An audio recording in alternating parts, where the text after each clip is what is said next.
CHAPTER 73. Stubb and Flask kill a right whale, and then have a talk over him. It must be borne in mind that all this time we have a sperm whale's prodigious head hanging to the Pequod's side, but we must let it continue hanging there for a while, till we can get a chance to attend to it.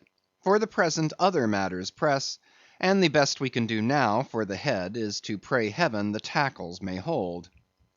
Now, during the past night and forenoon, the Pequod had gradually drifted into a sea which, by its occasional patches of yellow brit, gave unusual tokens of the vicinity of right whales, a species of the Leviathan that but few supposed to be at this particular time lurking anywhere near.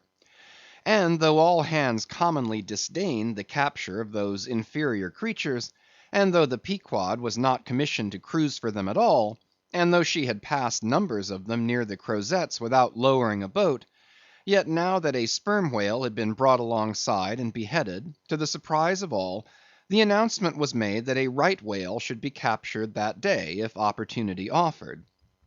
Nor was this long wanting. Tall spouts were seen to leeward, and two boats, Stubb's and Flask's, were detached in pursuit.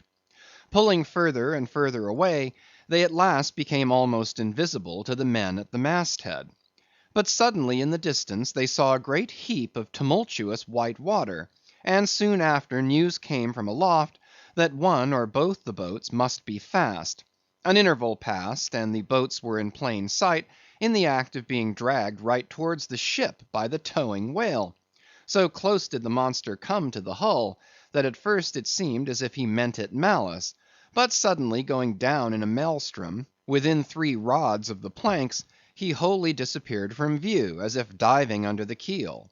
"Cut! cut!" was the cry from the ship to the boats, which for one instant seemed on the point of being brought with a deadly dash against the vessel's side. But having plenty of line yet in the tubs, and the whale not sounding very rapidly, they paid out abundance of rope, and at the same time pulled with all their might so as to get ahead of the ship. For a few minutes the struggle was intensely critical, for while they still slacked out the tightened line in one direction, and still plied their oars in another, the contending strain threatened to take them under.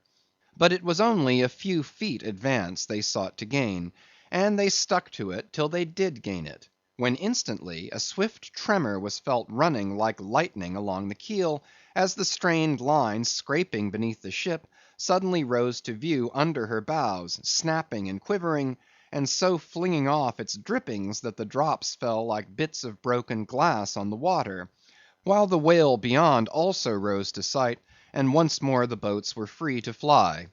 But the fagged whale abated his speed, and blindly altering his course, went round the stern of the ship, towing the 2 boats after him, so that they performed a complete circuit. Meanwhile they hauled more and more upon their lines, till, close flanking him on both sides, Stubb answered Flask with lance for lance, and thus round and round the Pequod the battle went, while the multitudes of sharks that had before swum round the sperm whale's body rushed to the fresh blood that was spilled, thirstily drinking at every new gash, as the eager Israelites did at the new bursting fountains that poured from the smitten rock. At last his spout grew thick, and with a frightful roll and vomit, he turned upon his back a corpse. While the 2 headsmen were engaged in making fast cords to his flukes, and in other ways getting the mass in readiness for towing, some conversation ensued between them.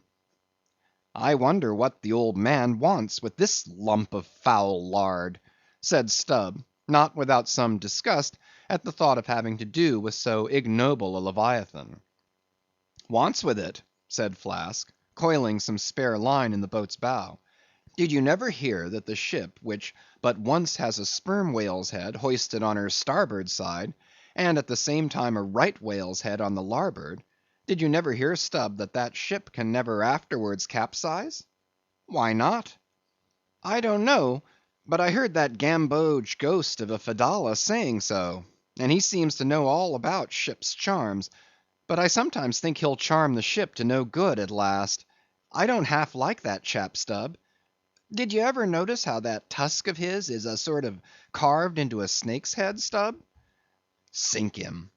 I never look at him at all, but if ever I get a chance of a dark night, and he standing hard by the bulwarks, and no one by, look down there, Flask, pointing into the sea with a peculiar motion of both hands. Aye, will I? Flask, I take that Fedallah to be the devil in disguise. Do you believe that cock and bull story about his having been stowed away on board ship? He's the devil, I say. The reason why you don't see his tail is because he tucks it up out of sight. He carries it coiled away in his pocket, I guess. Blast him! Now that I think of it, he's always wanting oakum to stuff into the toes of his boots. He sleeps in his boots, don't he? He hasn't got any hammock, but I've seen him lay of nights in a coil of rigging. No doubt, and it's because of his cursed tail. He coils it down, do you see, in the eye of the rigging.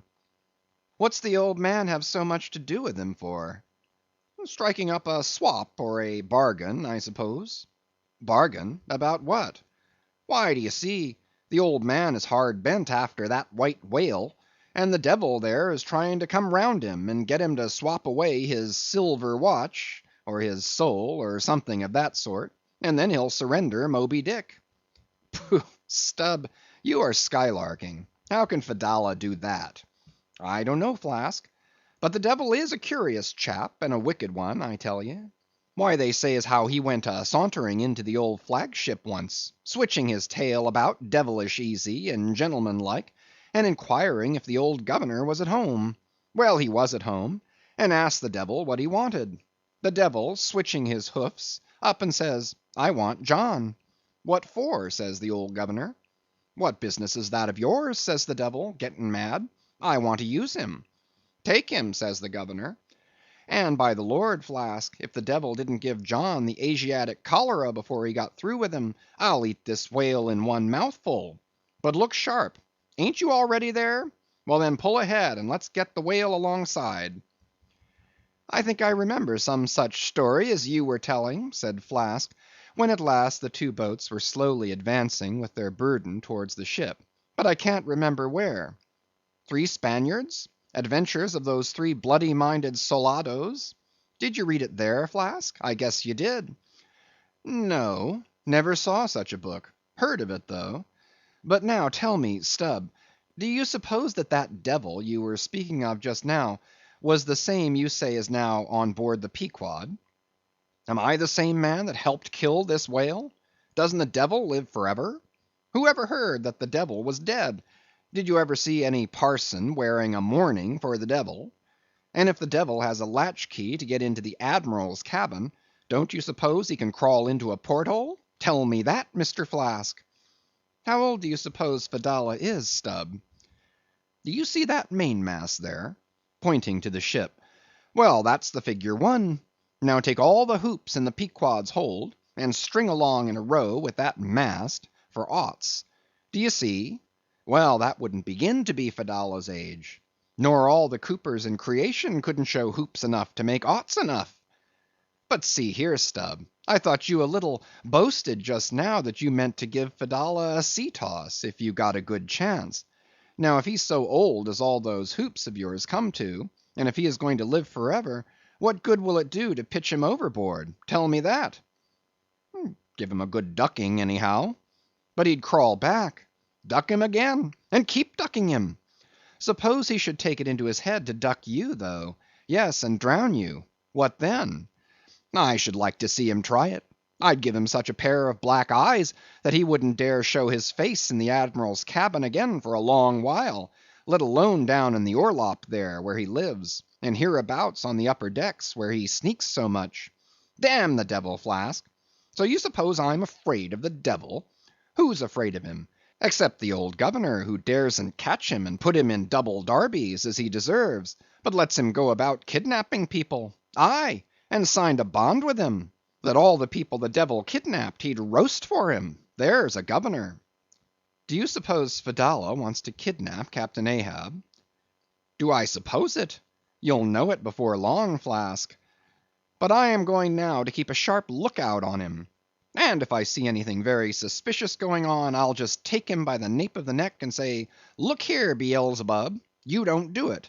And if he makes any fuss, by the Lord, I'll make a grab into his pocket for his tail, take it to the capstan, and give him such a wrenching and heaving that his tail will come short off at the stump. Do you see? And then I rather guess when he finds himself docked in that queer fashion, he'll sneak off without the poor satisfaction of feeling his tail between his legs. And what will you do with the tail, Stubb? Do with it? Sell it for an ox whip when we get home. What else? Now do you mean what you say and have been saying all along, Stubb? Mean or not mean, here we are at the ship. The boats were here hailed to tow the whale on the larboard side, where fluke chains and other necessaries were already prepared for securing him. Didn't I tell you so? Said Flask. Yes, you'll soon see this right whale's head hoisted up opposite that Parmacetes.